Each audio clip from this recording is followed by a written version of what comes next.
Buses are a relatively simple concept. They operate on fixed routes and schedules, picking up passengers at designated stops for a fare. So why do tech bros feel the need to reinvent them? After slapping some tech AI algorithm trash on it, tech pros felt the need to take something simple and effective for the last 100 years and turn it into a steaming pile of ineffective shit. Nearly worse on every metric, their idea of the bus was just outright terrible.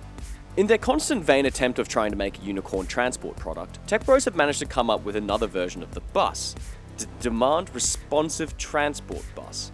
And true to tech bro fashion, it dies a fiery death after burning cash for years with the promise of revolutionizing solutions that already work. Now, whilst I am sad when public transport systems fail, I happily bask in a mushroom cloud of petty urbanist schadenfreude irradiation when these things implode. Because whilst I won't name names, a lot of tech bro transport trash has ruined it for the rest of us. Though there are some places where DRT can work, and I'll get to that later, the vast majority of these wannabe transport startups fail to hit their mark. Today, I'm going to tell you why the stupid tech bro demand responsive transport, or DRT bus, keeps failing, over and over and over again, no matter how hard they try. So what exactly is DRT? We all know how a regular bus works, but what exactly is a DRT bus? Think of it as the abomination love child of a traditional bus with fixed times, routes, and stops, and an Uber-style service with its dynamic, algorithm-driven route matching, or whatever buzzwords the tech bros are throwing around today. Basically, a DRT bus is a bus, shock, with dynamically optimized but shared routes of passengers. Now, what do I mean with dynamic routes? Well, I mean that the bus frequently changes its routes to fit the customer, not the other way around. Instead of a bus running the same route all the time, it'll deviate to go to the passenger, then deviate again to go to their desired destination. This is usually done with an app, where a passenger will request a pickup, like Uber, and submit their destination. And because it's still a bus, it'll share as much of the same route as possible with other passengers. A fancy algorithm, some AI tech bro magic, figures out the most efficient path, letting riders essentially share the journey. That theoretically takes over the role of multiple bus routes at once. Plus, the bus only actually drives when someone requests a ride. Theoretically. Preventing wasted driving time and money. The word theoretically is doing a lot of heavy lifting here. Now, you've probably seen something like this when you've taken Uber, where you can book Uber Share option that lets you share a ride with someone going in the same direction, which is where the idea predominantly emerged from. But DRT takes it to the next scale, as Uber Share has a limit of only one passenger per request. At first glance, it actually doesn't seem like a stupid idea, and honestly a rather noble one to try and improve public transport. But public transport agencies have the huge problem of funding, and low passenger trips in off-peak are massive drains on budgets. So it would seem logical to try to, for lack of a better word, trim the fat. And this is why Uber was so successful against taxis. I mean, apart from flouting laws, Uber was very efficient at operating only when the ridership was enough, and further encouraged more drivers with surge pricing. Outside those times, drivers could switch off and go do whatever else, like be a lawyer or something. I know the law. I'm an attorney, so I would hope I know the law. And an Uber driver? And here, man. And an Uber driver. You want my bar card? But for anyone who's been drunk at 3 AM knows, getting an Uber when everyone else wants one as well is expensive and time consuming. So that's where the DRT bus idea came from. How do we basically scale up Uber? But this logical expansion of what works is a common misconception in innovation. Just because something works at one scale doesn't mean it'll automatically work at another. Because there have been a plethora of these tech bro bus companies that have started and failed. Bridge started in 2014 and ended in 2017. Chariot started in 2014 but ended in 2019. Kutsu Plus, 2012 to 2015. Beeline, 2015 to 2019. Grab Shuttle, Kareem Bus, Clever Shuttle, and so much more, all cease for roughly the same reasons that I will get to shortly. But before I tell you the reasons they consistently fail, I just need to say that yes, I know there are some on-demand transport buses operating around the world for many years, but these are often part of a publicly funded operation, and anything can survive with public funds rammed up its arse. I'll primarily be talking about private investor-funded buses who think they've discovered God's gift to transport planning, that try to improve on the regular bus product. So why do these tech bro buses constantly fail? Well, there are so many reasons why these DRT buses fail, but I think it's fair to start with the supposed biggest selling point of these DRT buses: cost. It'll come as no surprise to anyone that public transport is heavily subsidized by taxes. For example, in the transport crazy and dense state of Zurich, only 9 out of 270 bus routes actually cover their operating costs, with the most profitable route recouping about 176% of its costs. The other 261 routes basically run at a loss, which is fine. Public transport doesn't have to make money, but they exist because they provide essential coverage, especially during off-peak hours when ridership dips. Now here's where DRT, the AI algorithm synergy disruptor bus, claims it can save the day. Instead of running empty buses, DRTs drive only when needed.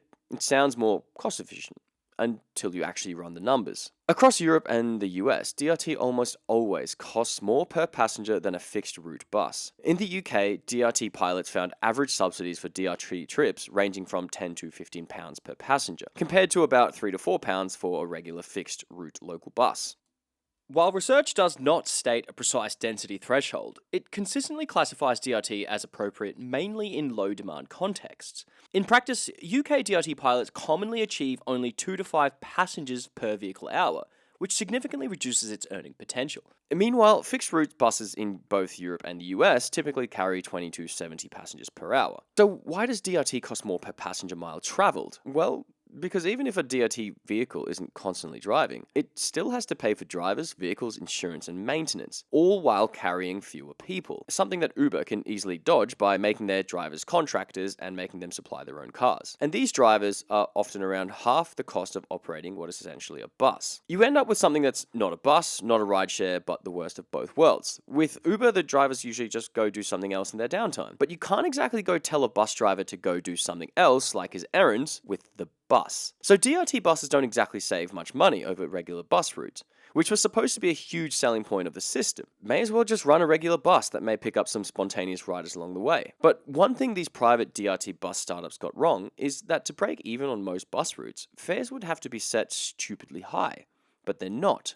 For a reason. Public transport is one of those wonderful government services that are funded by taxes, as the benefits are so diluted, it's hard to attribute a user-pays system. So fares are kept artificially low because everyone benefits. They're kept so low that private buses basically can't compete with it. But fares aren't a major factor in transit ridership as people think they are. What makes or breaks public transit ridership is something else. Public transport lives or dies by reliability. People want to know when they'll get somewhere, not just if they will. DRT, with its flexible routing, basically kills that certainty. It's like the fuckboy of public transit. It promises it's 5 minutes away, but somehow you're still waiting until midnight for him to maybe come. Now, every passenger pickup or detour adds delays. And studies show that when the average wait times exceed 10 minutes for a bus, perceived satisfaction of the bus drops off sharply. And when passengers can't predict their travel times, say whether they'll arrive in 20 or 50 minutes, ridership plummets. And this is a major flaw of DRT. It's predictability. Sure, some DRT services offer pre-booking, but that kills spontaneity. Imagine needing to reserve your 8:30 a.m. bus at 7 a.m. just to get to work on time. Miss the booking window?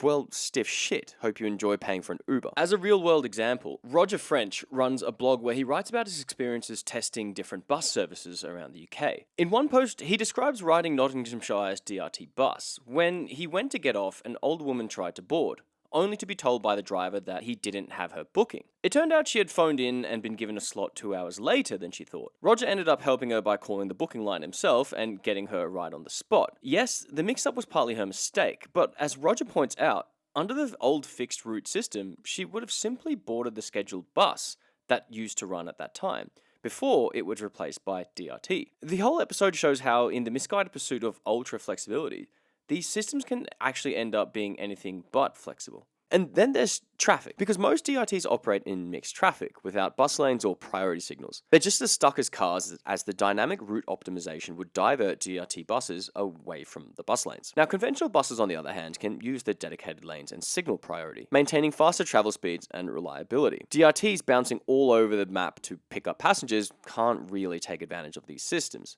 So they're slower, less reliable, and far less convenient than just walking to the next fixed bus stop. And planning bus lanes or signal priority for the numerous DRT routes is just an unreasonable request. Now, another major reason that DRT keeps flopping is that it doesn't exactly know what it is. Is it public transport, a shared taxi, a feeder system, or just another shiny PowerPoint pitch for investors? In the UK, DRT pilots often failed because they replaced existing bus routes instead of complementing them, leading to confusion and ridership drops. Across the OECD, many on-demand schemes couldn't integrate with existing ticketing and fare systems, making transfers clunky and expensive. For example, in Germany and Netherlands, rural DRT systems flopped when they weren't explicitly tied to main rail or bus corridors. Without clear network purpose, they became politically and financially unsustainable. Putting aside DRT as part of a public-run transit network, a lot of the DRT pilots tried to compete with the existing public transport. Tech bros often try to disrupt existing public transport networks rather than strengthen them. And when that happens, the result is predictable. DRT didn't really offer anything better than the regular bus service, apart from being lazy and letting the bus come near you. But nothing can compare to the worst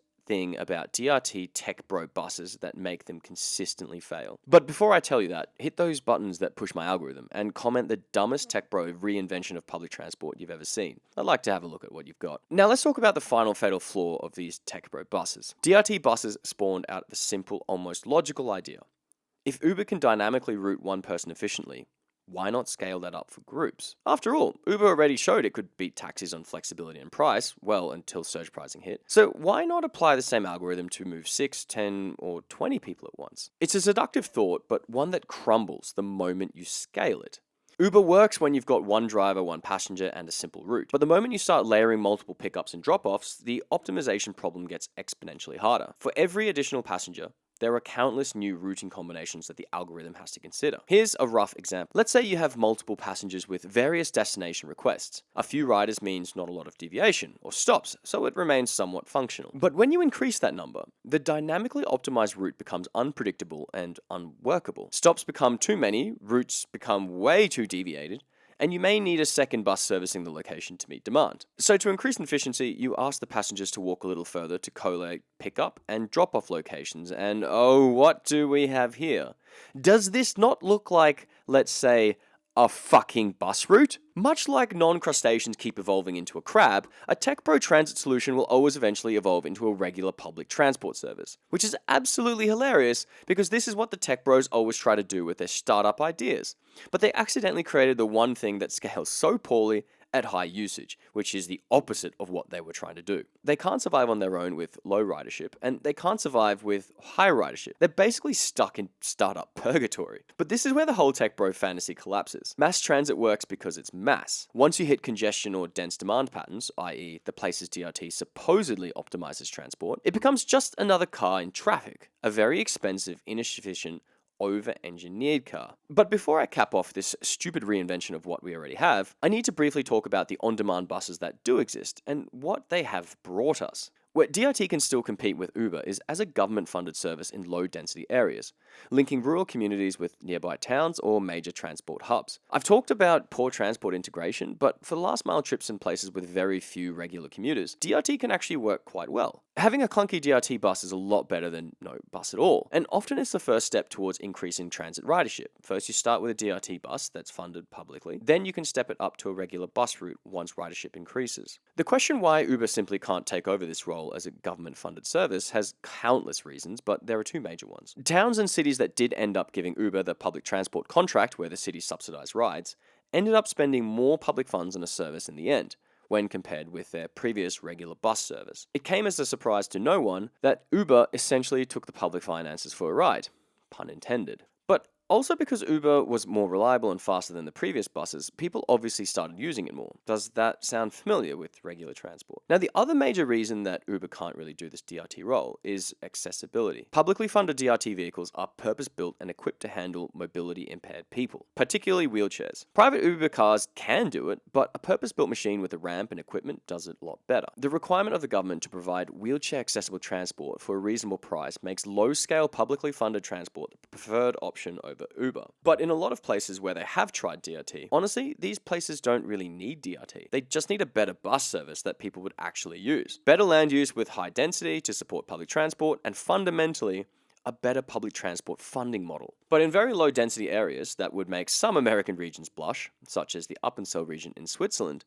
DRT can work well when properly integrated into existing high-quality public transport networks. Now, I may be a little late to the dunking on tech bro fantasy party with this one, as venture capital funded DRT fantasy has mostly come and gone. In 2025, there are barely any privately funded DRT companies, as most have crashed and burned. 2014 was all the rage for DRT, but the privately funded fun was pretty much all over once COVID rolled around. I think the most creative one being the Leap bus that catered towards affluent tech workers to shuttle them between the financial district and downtown in San Francisco.